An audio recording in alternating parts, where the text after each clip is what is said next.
घरामध्ये ब्र शब्द आलाच नाही पाहिजे. घरामध्ये बोलत असताना बघा प्रमाणात बोललं पाहिजे. दोनच्या स्वराच्या पंचमच्या स्वरात ओरडायचं नाही, कोणावर रागवायचं नाही. अगदी असे शब्द, जे शब्द सृष्टीचे ईश्वर सबराभरित गोचर निर्लेप मंगल साचार परमवंदित. आपल्या घरात शिवमय आपलं घर झालं पाहिजे. संपूर्ण चराचर सृष्टीमध्ये बघा अत्यंत बघा आदराची भावना ठेवली पाहिजे. आदराची भावना ठेवली पाहिजे. एवढ्यामध्ये काया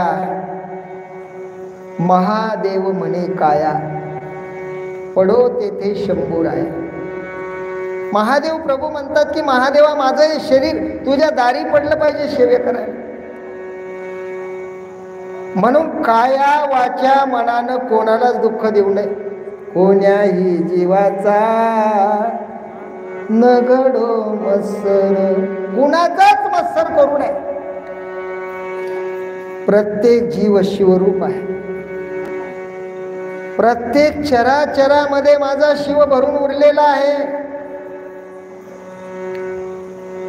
एवढ्यामध्ये बघा विश्वस्थापना संकल्पना हृदयात बघा तुम्हाला सांगतो बिनबून केली पाहिजे. अशी सेवा केली पाहिजे. सेवा करावी निर्मळ होय सुखाचा सुकाळ. निर्मळ सेवा केली पाहिजे. हो, शुद्ध बघा अंतकरणानं बघा सर्वावर प्रेम ठेवलं पाहिजे. खरा तो एकची धर्म जगाला प्रेम पावे. हा ग्रंथ कुणाचा आहे? शिव आणि शक्तीचा आहे. संसार कुणाचा आहे? पत्नीचा आणि पतीचा आहे. संसारामध्ये पती पत्नी म्हणजे दोन रथाची चाक आहे. रथाला दोन्ही चाक लावले तर तो रथ चालतो. एक चाक जर फेल झालं तर रथ चालत नाही. म्हणून संसार असावा नेटका. कसा असावा? नेटका. त्याच्यामध्ये काय असावं? परमार्थाचा चुटका. काय असावं त्याच्यामध्ये? परमार्थाचा चुटका. आणि तो दिसू नये कुठं फाटका. कुठं दिसू नये. आपल्या घरामध्ये नसलं तरी शेजारणीकडून गपचीत जायचं, घेऊन यायचं. ते महाराज आलेले त्यांना बघा वाटं लावून द्यायचं, मग नंतर आपलं बघत बसायचं संसाराचं राड गाडगं आहे ना.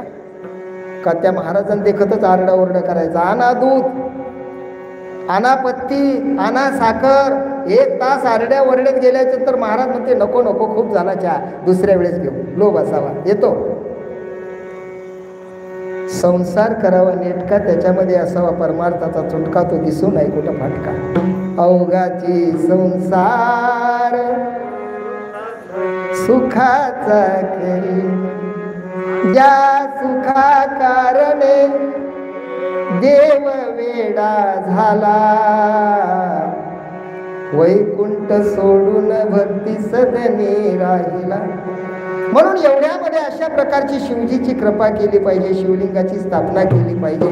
षोडशोपचारे पूजा केली पाहिजे. मंदिरात जाणं शक्य नसेल तर बघा एवढ्यामध्ये आपल्या हृदयामध्ये शिवाला साठवलं पाहिजे.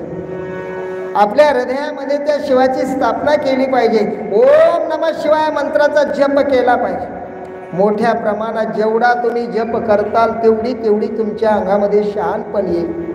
शिवाचं चैतन्य तुमच्यामध्ये बघा एवढ्यामध्ये ते प्राप्त होईल. आणि एवढ्यामध्ये तुम्हाला सांगतो लक्षात ठेवलं पाहिजे मी कुठून आलो, कशासाठी आलो, मला कुठे जायचं आहे, मला सोबत काय न्यायचं आहे.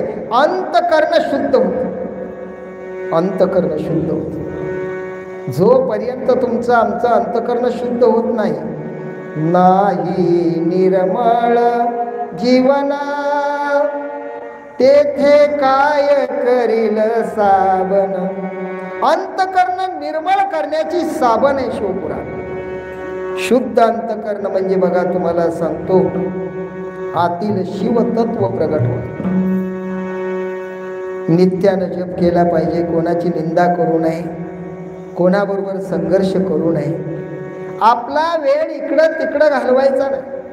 तयाचे आयुष्य जाय ऐशे ते